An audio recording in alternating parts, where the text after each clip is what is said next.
Hey everybody, and welcome to another video with Dan here at the Trading Lounge.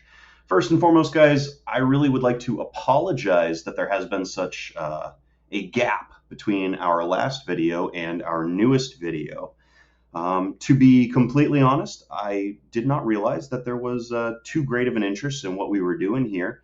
And on top of that, it's still kind of new, and we're still getting used to the swing of things here. But the months of July and August typically are very busy for me. So that's the reason for the hiatus. Very simple answer for that. Just got really busy with life, taking vacations, spending time with the family, things like that. But we're here, we're back. We're planning on getting back to a regular weekly release of new content between market update videos like the one we're going to be doing today, technical analysis videos, how-tos, tips and tricks, all that fun stuff. Basically, anything you guys want to see, really, I have no problem taking you through and showing you the madness that is my world. But we're not going to waste any more time with that now that we got that out of the way. Guys, if you like our content, please like, subscribe. You'll get a nice little update every time we drop a new video. And of course, as always, if you like the content and you'd love to hang out with us and chat with us, you can always join our Discord community. It's free to be part of the community, and you can hang out with us, trade with us, and ask all sorts of questions because we're all about the learning here. So we're going to look at the ES and the NQ today. We're first going to take kind of a dive into our weekly charts to get almost like an updated baseline on what's going on, what's been happening, and see if we can kind of wrap our heads around some of the activity that we've seen recently and use some of the activity that has happened in the past to maybe help give it some context and some explanation. So there isn't going to be like a super strong structure here, guys. I'm just going to kind of do my thing with how I would be breaking down this chart and looking at it, and hopefully you'll be able to glean some insight that maybe will help you in your own charting as you watch me kind of go through this. So the first thing I want to do, we're going to go ahead and we're going to drop a trend line because as we recall, as we remember, we did hit our peak for the market for the ES just as we were getting into January. And since then, we've been on a decline. And just recently, we seem to have a slightly different air in the market, right? There's been almost like this bullish feeling. So the big question that's been on everybody's mind is the bear market over? Are we starting into a new bull market? Obviously, we won't know these things for quite a while, but there are some things that we can look at to maybe pinpoint where context clues may lie to at least help us get on the right side of trades as the weeks and the months come at us. So if we just connect our trend line from the top here to where our next swing high was from the swing low, so this would have been the week of 328, one of the first interesting things that just pops right out at me. We didn't actually connect it here, but we can see that the week that we just had, the week of 8/15, the high of the week meshes up perfectly with that, lines up perfectly. We did not attach it to that point. So that's a new piece of information that I was not aware of with our actual high. Now, if we attach another little trend line here, we can see where the trend was that we were waiting to break. And sure enough, when we did finally break through that, we did see what has kind of been this upward rally now, right? This big movement upwards, this little bit of consolidation followed by our next movement upward. And we're trying to figure out now, are we in a new point of consolidation? Are we in a new balance? Is this a fake out? Are we heading to the bottom? Well, who knows? So we've got our 20 and our 50. They did finally cross over after our second swing high failed to generate any more interest up. And once we finally hit what seems like it could be a pretty good bottom, we do have our 20 heading back towards our 50. We're now back above both of the trend lines. And as we can see, we did in fact challenge right up here and we dropped on through. There was another interesting point that I had on my daily charts that I was paying attention to when we first came up and hit that high for the week. And I believe it was right around here, the week of 214, that established support right before we decided to take a nice drop that didn't quite hold, but it did end up pushing us a little bit lower before we made that last swing high. Speaking of which, there's a pattern that I want to put up. There it is. I like that. Wait, is that it? No, that's a 3-bar play. That is absolutely not the pattern I was looking for. Oh, goodness. I can't remember the name of it right now. So you know what? We're not even going to bother with that. But anyways, there's a specific pattern that we're going to do another video on at some point. And it shows you the swing highs and the swing lows based off of what the charting software sees. So now that we've got that established, and we're looking here and we've recognized that we bounced off of a top trend line, let's kind of measure the activity that we've seen using our volume and our Weiss waves. So let's start back here at our last swing high that led to this big bear wave that we can see. And with Weiss waves, just real simply, the size of the wave that you see here, this is a formula that indicates the amount of effort being put into a movement. Generally, what we do is we measure that versus how much price action has actually moved to help give us an idea of how much driving force is inside that move and can help give us an idea when the market's getting ready to maybe turn around. So what I want to do is I want to actually measure the high point of where that wave started to the low point. So let's see, we're going to ballpark that. Actually, we don't have to ballpark it because we can go ahead and actually put a line that attaches to the high. And that's going to give us our 4588.75. And the end of that bear wave came down to here,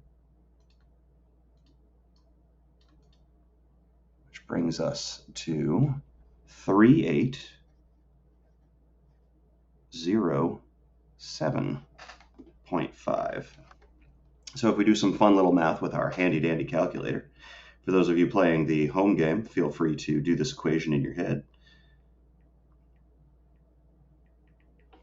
We get a 781.25 move. All right. Now, I also want to use a little bit of a fib line here from our swing low to our swing high. And the reason I want to do that is I want to see how much we've actually retraced with our next movement. So where our bull wave starts, we're down here, and we're still well below our 61.8 retracement. Oh, wow. Would you look at that? Look at where our bull wave starts. It starts at the exact same end of where our bear wave was. That's pretty cool. So that's going to make it even a little bit easier to trace this movement. So with these waves, this bull wave here, which I'd say that's probably about half the size of this bear wave, has taken back half of the move and seems to have kind of consolidated right above that point.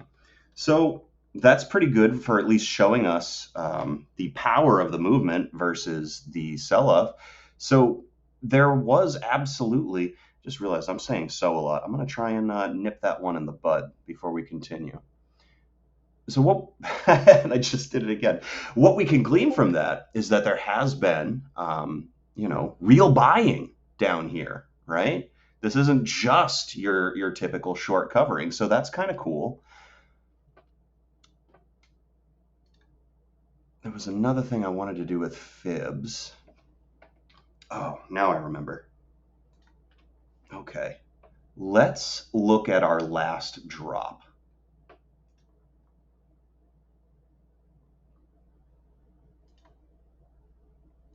So from the swing high, and I just did it again, to the swing low, when everything finally turned, we had reclaimed and found some consolidation and support above our 38.2, and that's where our moving averages started to cross back over before we inevitably broke the high and then continued back on our merry way. So let's measure. You know what? At this point, guys, it's just going to happen. You're just going to hear the so's, so it's fine. Don't worry about it. It's not hurting you. It's not hurting me. It just sounds like crap. We look at the swing high here to the swing low here. We've only taken back 50% of the move. We are still hanging out underneath that 38.2. So if we use this as kind of a reference point looking back, we did have a consolidation point above the 50% once it established that price action was welcomed up there. But we didn't see an actual turnaround. We didn't see the crossover of our moving averages back towards the bullish signals until we got above that 38.2 and held it. I think for now that's going to be my litmus test, right? Remember, the question that we're trying to answer here is the bear market over? What are the odds that a bull market is here? And what are the odds of it potentially staying? Just going off what I've got right here, I ideally would like to see our moving averages cross back over on our weekly. I would ideally like to see this trend line break. I would ideally like to see some price action get back to that area above the 38.2 for me to comfortably say that I think we've got really, really strong probabilities that we could see the end of this bear rally. Till then, I think there's going to be a little bit of breath holding from the market makers, from people with the big money that move the markets. I don't think we're going to see anything too crazy yet.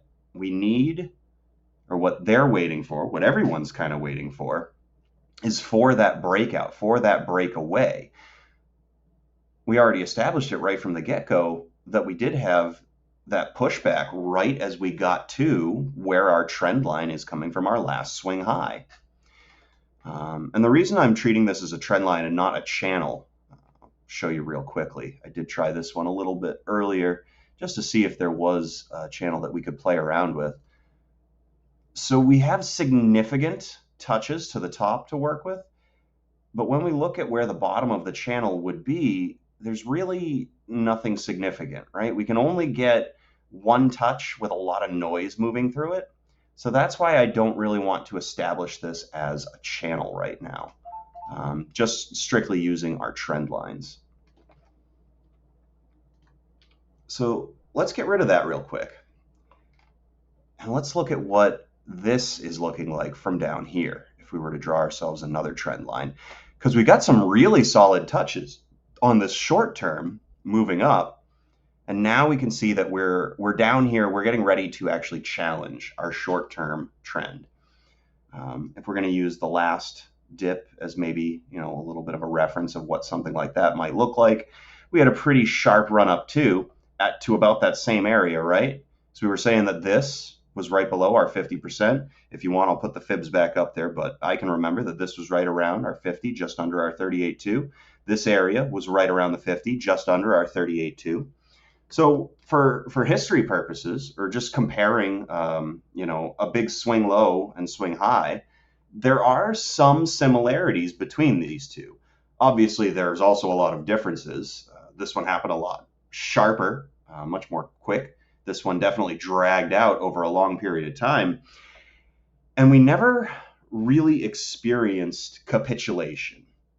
And capitulation in bear markets is when, how to describe this? Abandon all hope. That is where rats start jumping off the ship like it is sinking. And that causes that very dramatic, very rapid drop that then eventually ends up in a rather aggressive pushback that fuels and sparks the recovery, right? Capitulation kind of brings in that whole prices have moved to an absolute bargain. It's an absolute steal. And that's where people kind of jump in and reverse the action. We never really got that with this. we had some pretty big drops that saw some pretty aggressive pushbacks. You can just see between the open and the close on some of these particularly large dropped candles, we definitely had people scooping up as we were moving down. Now, whether that's a phenomena that's new to the current market conditions, some things that are different this time around that didn't necessarily exist in some of our previous drops, you have a lot more retail traders interested in the market. And not just a lot more retail traders interested in the market, but a lot of retail traders that use Wall Street bets and the ape mentality, if you will. And I'm not poking fun at these people by describing it like this, but it is this diamond hand, hold everything above all else, do not sell mentality that, from my inexperienced perspective, could potentially explain why we maybe never actually saw capitulation, and could also potentially explain why, if this is the end of the bear market, why it looks a little bit different than some of our previous markets. So with that said, there is another historic thing that I do want to kind of point out. And this is something that I did not come up with on my own. I read a couple articles from some pretty smart people who've definitely been trading a lot longer than I have. And they compared some of our previous bear markets with where we are at right now. And they were pointing out some of the similarities that we were seeing here with the final rally, if you will, or the last hope rally that ends up breaking down and then becomes the big sell-off that leads to the capitulation. So maybe, just maybe, that's also where we're at, right? Perhaps the next couple days, next week, 2 weeks from now, we start to see that rapid sell-off. Once we get down to these levels, they just don't hold, and then we see that big drop that, who knows, maybe even quickly moves us through this low volume area, and suddenly we find ourselves down here where we've got the value low on our longer time frame. We've got some higher volume nodes that we could potentially be attracted to. Not that there's gravity in the market, but just recognizing that there's a lot of demand in those areas. So potentially that's where we're headed if this breaks down. But if it doesn't, again, just looking back to 2020, there are some similarities that we're seeing between that and this. Okay? So that's what we're looking at for our ES. The big notes are the big takeaways that I want you to get from me out of this. Watch this trend line. We want to see this break for the bull argument. Watch your 20 and your 50 on your weekly. We eventually want to see these cross back over for the bull argument. Watch the supports that we put in and see if they hold. We just lost one at the end of last week. There was a support that I was watching for our daily that I really wanted to hold, and it just didn't. The last little piece that we can look at here is this volume bar.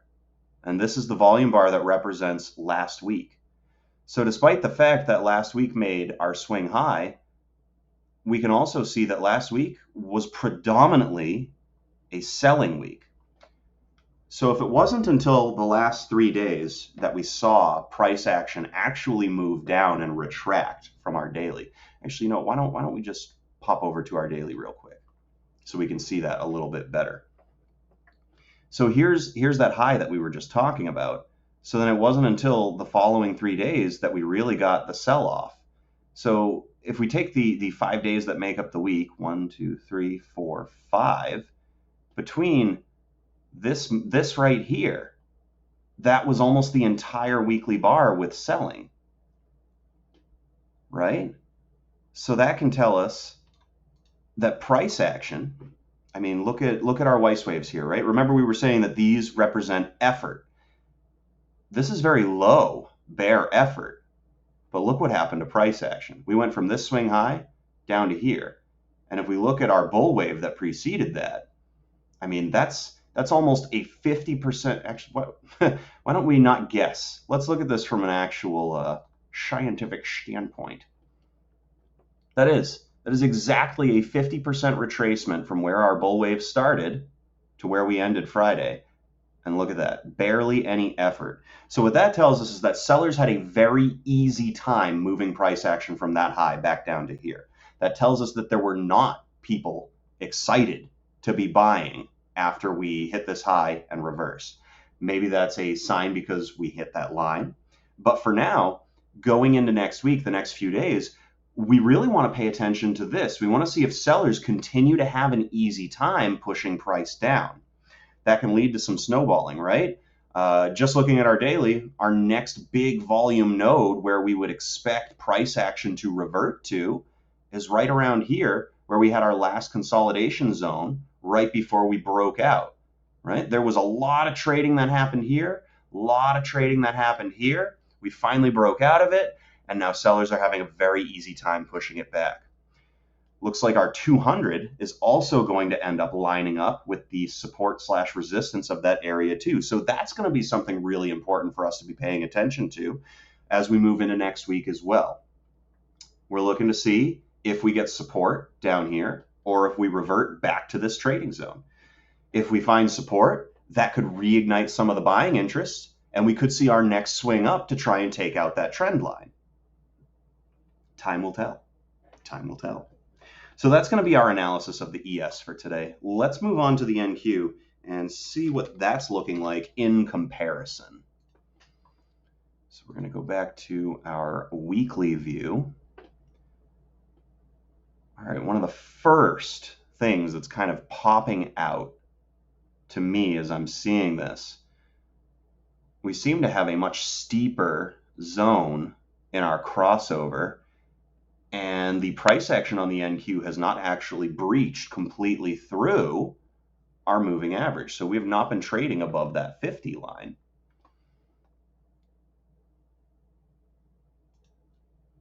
Our trend lines also look way different. That's not really one that we can draw any conclusions from. So if we use that high instead, well, what are you doing to me? Catch there. Well, we do seem to have had a little bit of a break on the NQs and possibly found support on it. Again, this is the weekly view, so we won't know until next week we start trading if we end up gapping below that line, staying above it, potentially finding support on that trend to start the next move up. But yeah, this one, it's looking a lot uglier than our ES. Much uglier. We are still maintaining the short-term trend, though, better than the ES. The ES came down and was actually touching it. The NQ seems to be still poised above that. We are above the 200. We did get rejected and contained by the point of control on our long time frame, though, right? We've talked about this in some of our other videos about how these high voluminous areas, the points of control, they oftentimes can be the beginning points of moves, especially if price action isn't able to stick to it or move through it. So we can see that we reversed, right? We made the high up to the point of control and we reversed. So is that maybe telling us that the NQs are getting ready to start a move down? We seemed like we had slightly more of a bearish argument or a bearish tint we could take, bullish tint that we could take when we were looking at the ES and analyzing it. But so far, it's looking a little bit more neutral towards bearish for our NQs. And maybe that has more to do with the fact that we've heavily weighted so much into tech, and we've seen a lot of rapid selling off in that sector. You know, a lot of people taking their profits. We've seen some pretty crazy stuff going on with Tesla, especially with Elon trying to make his purchase of Twitter and all that fun stuff with theirs. And then, of course, you have Facebook becoming Meta. A lot of these companies, too, that were huge giants. They're finally starting to post losses, whether that's due completely to pandemic times or anything else. There's no way to be 100% guaranteed of that, but it seems like there's some uncertainty surrounding those things. So that could explain some of that and why we've been seeing that. I do want to see if we get a channel lining up on this one better than we did on the ES. Oh, that's a little bit better. That's pretty good. Okay. So that makes me feel good. We traded up and through what seems like a pretty decent channel. We've potentially found support being pushed back towards it. We're not going to go through and reanalyze the Fibonacci's. But no, you know what? We are. I want to see how those compare. You guys remember what they looked like on our ES, right? So this is kind of similar. This is pretty cool. We had the move up, the trade back through the 50%. We had the consolidation above the 38.2, which then finally led to breaking back into the bull trend. So let's see what this one looks like.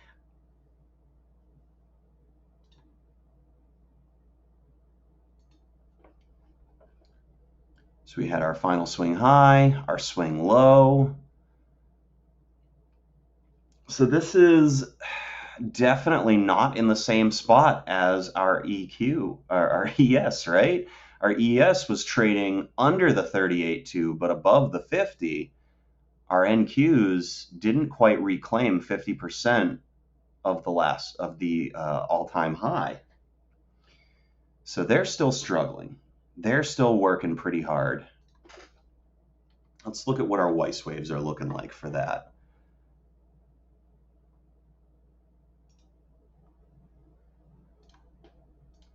So here's where our bear wave started, our big bear wave, which, you know, that's a lot of effort for not moving price action super far.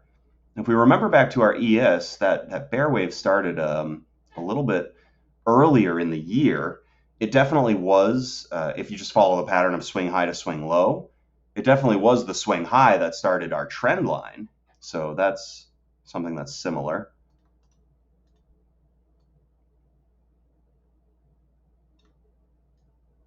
And that's where it ends.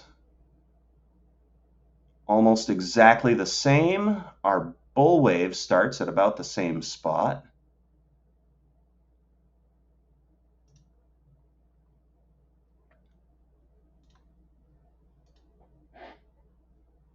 And our bull wave, which I'd say that's less than half, has reclaimed, or at the height, it reclaimed more than half of the move.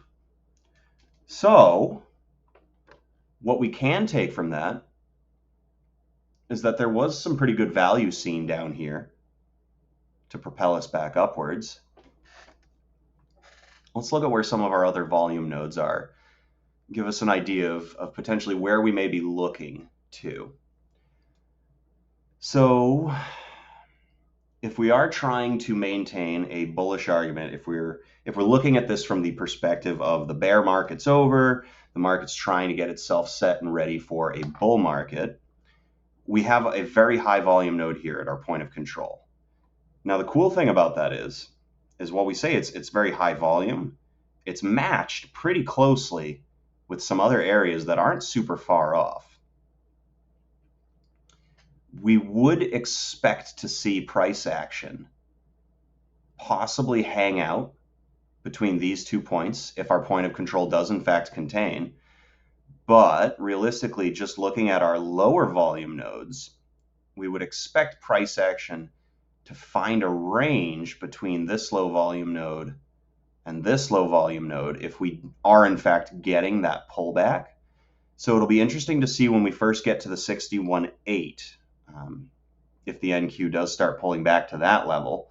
But it would just be equally as interesting if we see next week that we start rallying back up and going to test the resistance that was created. So what are our lines that we want to be watching in the NQs for next week? Our big channel down on the weekly, especially considering we closed so close to it, it's going to be really important for us to pay attention to what price action decides to do there. Adding to that argument of why that's an important line, well, here's our 200 right below it, right where our 20 is. Sorry, that's not our 20. Yeah, that is the 20. Okay. So we've got the 200, the 20 lining up with our uptrend line, with our down, the top of our channel that we broke through. So this is going to be a very important area to watch price action, whether we find support here or if we lose the level and we start moving back to a higher volume area. So that's what I'm going to be personally watching for the NQs next week. Let's see what our daily's looking like.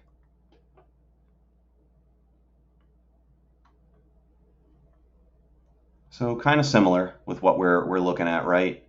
We had the breach of the channel. We came back to test, closed kind of right inside of it. Obviously, these are the weekly lines, so it is going to look a little bit different. We have the 20 on the daily. That's looking like it's going to be colliding with our shorter term uptrend, the top of our channel. 200 on the daily is hanging out around here too. So let's look at our volume nodes, right? We would expect that if we do keep losing the levels and moving down, that we would start to find our way back to this high volume area. So to do that, we would need to enter back into the channel. We would need to break our short-term trend line. If we look at that over a few days, we could see something that looks a little bit like that, bringing us down to our main trend line. So I'd say for a pullback, that seems pretty logical. That holds water. But obviously, we also want to be watching to the upside as well. Because if we do move back on through, we start trying to challenge that resistance. We're definitely going to want to see what happens here, right? I mean, this was a support resistance that once we broke through, we had held, but we lost that level Friday. So that's going to be something important for us to also be paying attention to. All right. So I don't think we answered the question, guys. But realistically, it's not a question you can answer until after the fact, right? You have to be able to look back in hindsight and be like, oh yeah, that's what it did. But what we're looking at right now, there isn't anything that's going to be really giving us a definitive look out. We've got another swing low coming, or a, hey, don't worry, guys, we put our low in and you can start buying again. So mind your positions. Pay attention to these high trafficked areas. Look for what we outlined today, where we were drawing attention to, as these are potential. These are areas that are going to be important. Either they're going to hold or they're not going to hold, and that's going to help start setting us up for how we play the subsequent days that are going to follow that. So if you're in the day trade mentality, you're looking for these levels to fail or hold to get yourself into that really good risk to reward position for your intraday position. If you're trying to swing these markets, similar concept. You're looking for your entry points near those areas to give you that best risk to reward location on entry, and also to help you judge when you need to bail on your position. You know, if you're trying to play to the short side because you think this level is going to fail, well, where do you get out if it holds, right? If it doesn't fail, if it doesn't move through, you have to know where you're getting out. You know, you don't want to hold your short position as we all of a sudden start breaking the last swing high that we made right here, and then suddenly you're just kind of SOL, and well, yeah, don't let that happen to you. So yeah, all right. So that's going to be it for our video for today, guys. Again, if you liked our video, if you like our content, please like, subscribe, come join us in our Discord. We will be doing more videos like this again in the future. And we're going to go ahead and move over to our chat room now for some Q&A, as well as looking at a couple other tickers. So yeah, that's the other benefit of joining our Discord community, guys. At the end of these videos, we hang out with the audience and we do a little bit more deeper analysis with some of their questions. So yeah, get in there, join us. All right, take it easy, guys. I'm Dan, and I'm out. as soon as I can figure out. Oh, there it is. Bye.